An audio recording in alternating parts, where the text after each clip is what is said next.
As an artist, I tend not to produce work for the white cube, which is the artistic term for the gallery with white walls. Instead, I approach public spaces or unusual sites. For Immerse, I was lucky enough to be given a whole suburban house to play with a group of artists. And we asked the question for Section 32, what is the future of the Australian suburbs? So from living in the house in Boronia, we built a work around that question, and it was a science fiction work. Just before we opened up the exhibition, we painted the house completely black, so it almost became a shadow of a house in the distance. People then arrived and they were met by a person wearing a name tag that said, "I am a futurist anthropologist." This house is indeed from the future. It exists both here in 2016 and simultaneously in a year somewhere near the end of this century.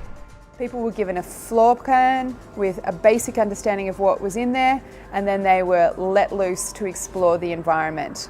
Inside the house there was some people living in there from the future that they would see, but there was also a whole lot of really interesting kind of things going on. There was some carbon meters that were counting how much usage of carbon every member of the house was.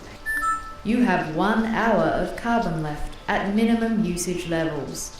In one of the rooms, the floor had entirely given away and an inland sea was coming up, and there was a person just sitting around that pond reading sci-fi. In another room, the lights were off and you were given a blacklight torch, and when you turned it on and entered, the walls had been painted black, but there were these mysterious markings on it, which seemed to reference things about population growth and demographics, but it was this beautiful and a magical experience. Welcome home, unrecognised occupant. Just letting you know that your fortnightly delivery of food and domestic products has been indefinitely delayed due to unforeseen weather conditions. There was a sound design through the entire house, which was created by a collaborator called Robert Jordan.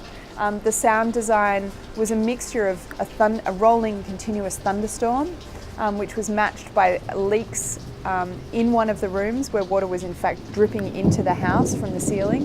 But there was also a number of really beautiful musical compositions which extracted you from the world of Knox outside and really transported you into this futuristic world.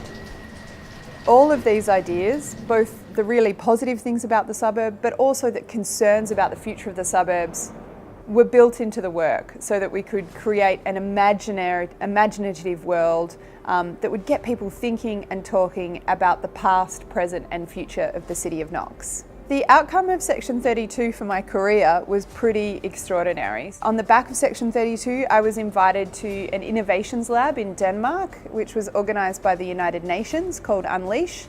By working directly with communities in Australia, you can actually grow ideas and take those experiences and grow ideas that have international success. We had really fantastic media coverage because of the festival as a whole, which meant that we actually had close to a sellout season with the work.